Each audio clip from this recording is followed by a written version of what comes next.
JJS23 செய்தி தொலைக்காட்சிக்காக தங்களை வரவேற்கிறோம். இன்றைய முக்கிய செய்திகளை பார்க்கலாம். வாக்களிப்பது நமது உரிமை மட்டுமல்ல, அது நமது கடமையும் கூட என்பதை மெய்ப்பிக்கும் வகையில் தர்மபுரி மற்றும் கிருஷ்ணகிரி மாவட்டங்களில் ஒரு நெகிழ்ச்சியான சம்பவம் அரங்கேறியுள்ளது. இன்று காலை திருமணமான கையோடு மணக்கோலம் கலையாமல் மருத்துவ தம்பதியினர் வாக்குச்சாவடிக்கு வந்து தங்களது ஜனநாயக கடமையை நிறைவேற்றியது அனைவரின் கவனத்தையும் ஈர்த்துள்ளது. ஜனநாயக திருவிழாவான தேர்தல் களம் இன்று விறுவிறுப்பாக நடைபெற்று வரும் நிலையில் பல இடங்களில் பொதுமக்கள் ஆர்வமுடன் தங்கள் வாக்குகளை பதிவு செய்து வருகின்றனர்.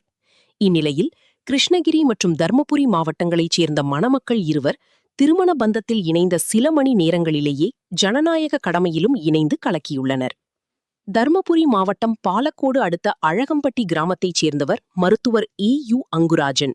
இவருக்கும் ஓசூர் காமராஜர் நகர் பகுதியைச் சேர்ந்த மருத்துவர் தீக்ஷா என்பவருக்கும் இன்று காலை தர்மபுரியில் கோலாகலமாக திருமணம் நடைபெற்றது.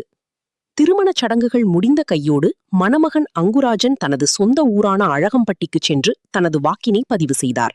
அதனைத் தொடர்ந்து சற்றும் தாமதிக்காமல் மணக்கோலத்திலேயே தனது மனைவியுடன் கிருஷ்ணகிரி மாவட்டம் ஓசூருக்கு விரைந்தார்.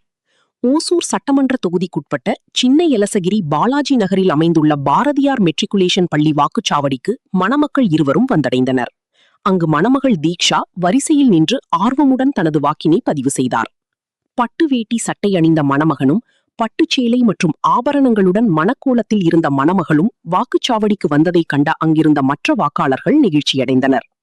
தங்களது வாழ்வின் மிக முக்கியமான நாளிலும் நாட்டின் வளர்ச்சிக்காக வாக்களிப்பதை முதன்மைப்படுத்திய இந்த மருத்துவ தம்பதியினரை அனைவரும் வெகுவாக பாராட்டினர். திருமணம் போன்ற தனிப்பட்ட நிகழ்வுகளை விட ஜனநாயக கடமையே மேலானது என இந்த மருத்துவர் தம்பதியினர் நிரூபித்துள்ளனர். இவர்களது இந்த செயல் குறிப்பாக இளைஞர்கள் மற்றும் முதன்முறை வாக்காளர்கள் மத்தியில் பெரும் விழிப்புணர்வை ஏற்படுத்தியுள்ளது என்பதில் சந்தேகமில்லை.